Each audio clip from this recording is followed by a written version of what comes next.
Olá, tudo bem? Eu sou Emildo Coutinho, estou aqui mais uma vez nesse meu canal no YouTube para falar sobre o dia de hoje, 29 de janeiro, que é o Dia do Jornalista. Eu também sou jornalista, sou escritor, professor de inglês e português e eu recentemente terminei letras, inglês e português, embora eu já venha dando aula de inglês há muito tempo.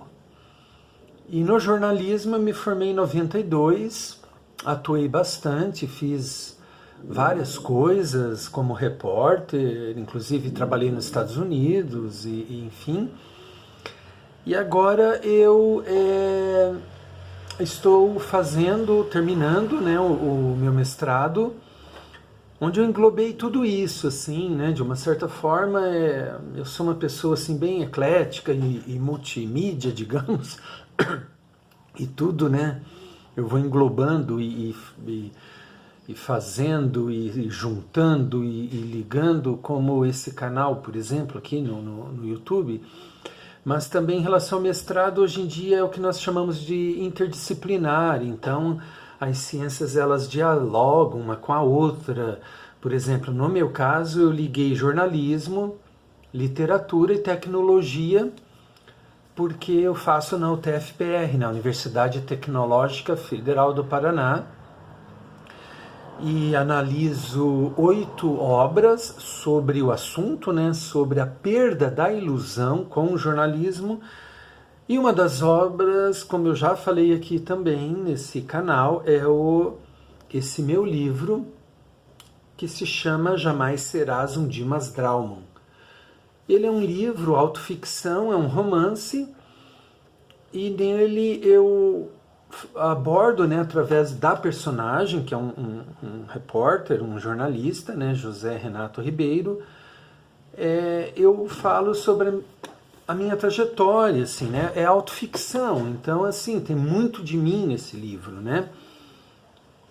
Mas é um assunto, assim, bem melancólico e real, digamos, assim, do jeito que eu vejo o jornalismo, do jeito que é abordado nesse livro.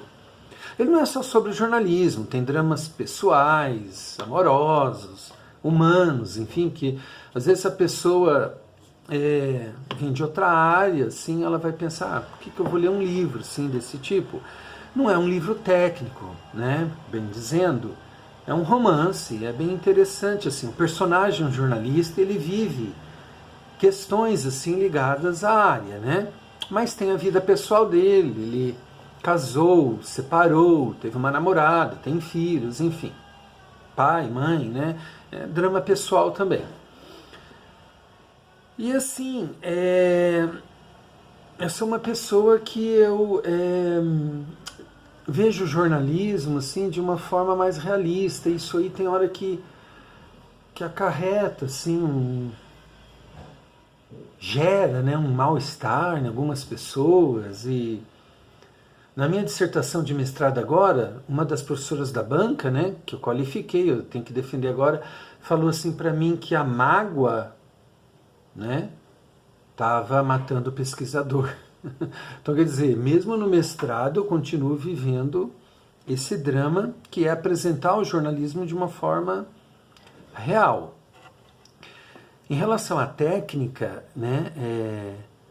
o título da minha dissertação é... Deixa eu achar aqui, acho que eu estou até com ela aqui reescrevendo. Então, olha só.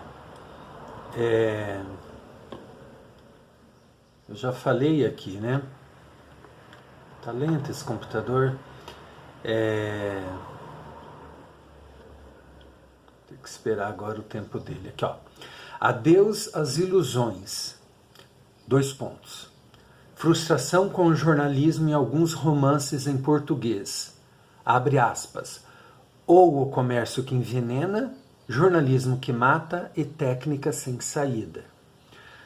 Então isso aqui resume bem como é a minha dissertação. Só que assim, eu posso realmente abordar de uma forma não pessimista o assunto, Só que é complicado, porque o assunto em si é complexo, porque os livros veem o jornalismo de uma forma pessimista. A começar pelos teóricos que eu uso, né? Essa técnica sem saída, quem disse foi Adorno e Horkheimer, né? Dois intelectuais da escola de Frankfurt. Mas em relação a uma dissertação, eu estou encontrando o caminho, assim, ficando distante para a mágoa realmente não atrapalhar, embora a coisa é complexa, porque eu analiso também meu livro, mas mesmo assim eu vou ter que me distanciar e falar dele como se não fosse eu o autor da dissertação que estivesse escrito esse livro. Então, assim, como não basta sofrer, eu tive que intensificar esse sofrimento, que de uma certa forma é você passar por um processo de uma dissertação de mestrado. Eu acho assim, é válido intelectualmente falando, você desenvolve, aprende um monte de coisa, eu aprendi muita coisa, o que é uma pesquisa e que eu vinha, né, muito autodidata, mas eu estou lidando com essas questões, então eu tenho que encontrar aqui a dosagem e tal, e ver nessa questão da técnica sem saída, eu vou ter que rever como que eu faço, porque realmente é assim que eu vejo a técnica chamada newsmaking, a produção de notícias. Ela é uma coisa assim que acaba com todos os sonhos, ela desilude, ela faz você ver a vida de uma forma assim, a profissão, melhor dizendo, realista. O jornalismo é um produto à venda, ele é um comércio como outro qualquer. Só que daí eu deparei com coisas como, eu vou falar mal de uma técnica. Até o meu orientador perguntou, você vai falar sobre a técnica, leia-se ou entenda-se pesquisa? Então, para que nós pesquisamos? Aí eu falei, mas o assunto é árduo, melancólico e, enfim, uma visão negativa dele. Eu falei, mas a sua abordagem não precisa ser. Então eu tô revendo, vendo o que eu faço e agora com as alterações, estou empenhado nisso nesses últimos dias e vou aplicar a metodologia assim, da análise de conteúdo para classificar, assim, deixar mais didática, né, a dissertação. Mas o que eu quero hoje também falar para vocês é que assim, eu venho lidando com isso há muito tempo e eu escrevi, né, nesse dia aqui, 29, publiquei um texto que eu vou ler para vocês. Assim, esses textos está publicado no LinkedIn e também era uma coluna, né, que justamente se chamava Ilusões Perdidas. É uma referência a Balzac, né, que também tratou sobre esse tema, né?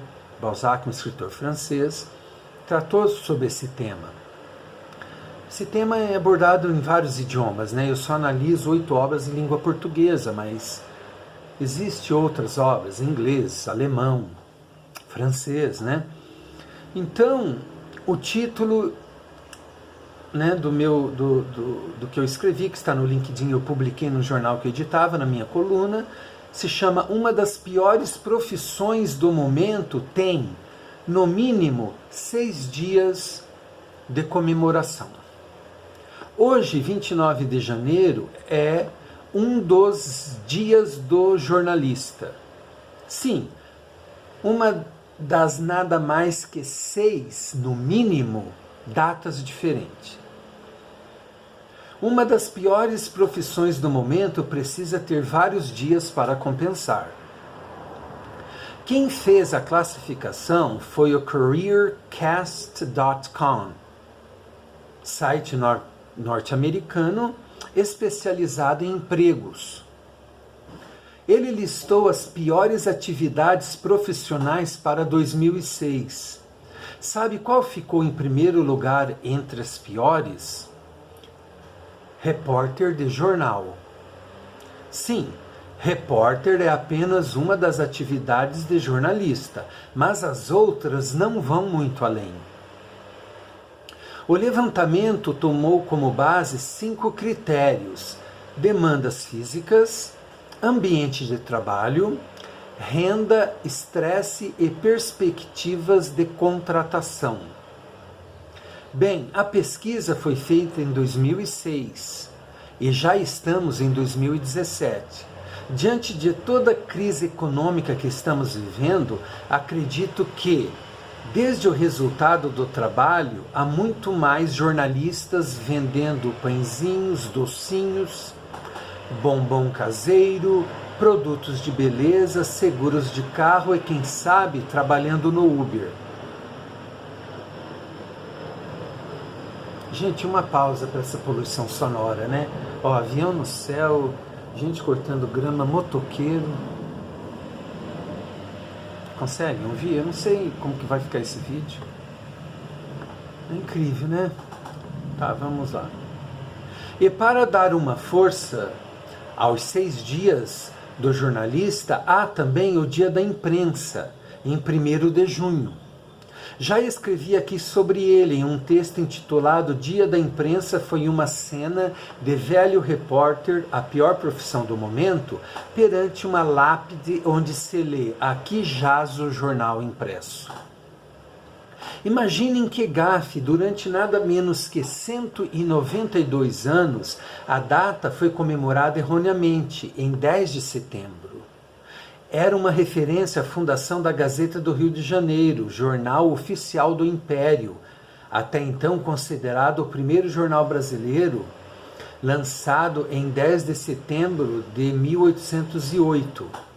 Depois consideraram que o primeiro seria o Correio Brasiliense, editado em Londres por Hipólito José da Costa Pereira Furtado de Mendonça, mas circulou no Brasil a partir de 1º de junho do mesmo ano de 1808.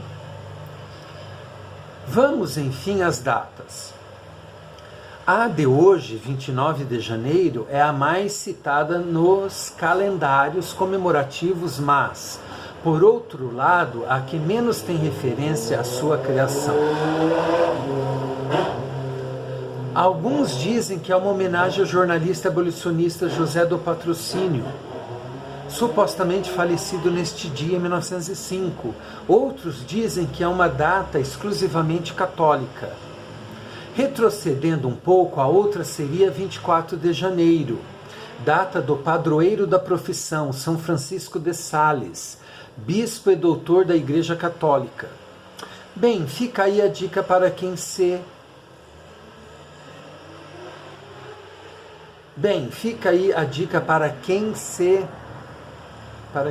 acender velas. Não, tá errado aqui, tem que corrigir. Bem, fica aí a dica para quem se acender. Para quem devemos acender, né? Eu vou corrigir isso aqui. Velas na hora que a corda chegar ao pescoço ou a água bater na bunda. 16 de fevereiro é o dia do repórter. O grande vencedor na classificação da CareerCast.com. The Oscar goes to it. Quer dizer, o Oscar vai para ele, né? Repórter. 6 de abril é o dia oficial por ter sido instituído pela Associação Brasileira da Imprensa em homenagem ao médico e jornalista João Batista Líbero Badaró, que morreu assassinado por inimigos políticos em São Paulo em 22 de novembro de 1830. Dizem que sua morte gerou um movimento popular que levou à abdicação de Dom Pedro I, exatamente no dia 7 de abril de 1831. Um século depois, em 1931, em homenagem a esse acontecimento, o dia 7 de abril foi instituído como o Dia do Jornalista. Então, né, as datas aqui, né, diferentes uma da outra, e por motivos diferentes. Outros consideram ainda o dia 3 de maio como o Dia do Jornalista por ser a data da liberdade de imprensa decretada pela ONU em 1993. Mas 4 dias para o jornalista nacional, um para o repórter mais um para a imprensa, embora 192 anos de equívoco, não vale. Precisamos de um dia internacional. Qual seria? A grande maioria das pessoas, 1,3 bilhões de chineses, comemora o Internacional em 8 de novembro. Já boa parte da população terrestre considera o 8 de setembro. A data é celebrada em memória ao jornalista tcheco Julius Fučík, que foi preso, torturado e executado por nazistas em 1943. Julius era membro do Partido Comunista da Tchecoslováquia. Parabéns a todos nós. Então é isso, ficou bem poluído aqui, né? Sei lá o que vai dar esse vídeo aqui. Então é isso. E, para citar o nosso presidente também, né, questão do leite condensado, né, nós vamos, nessa data de hoje, celebrar a data com leite condensado. Até mais, nos vemos na próxima.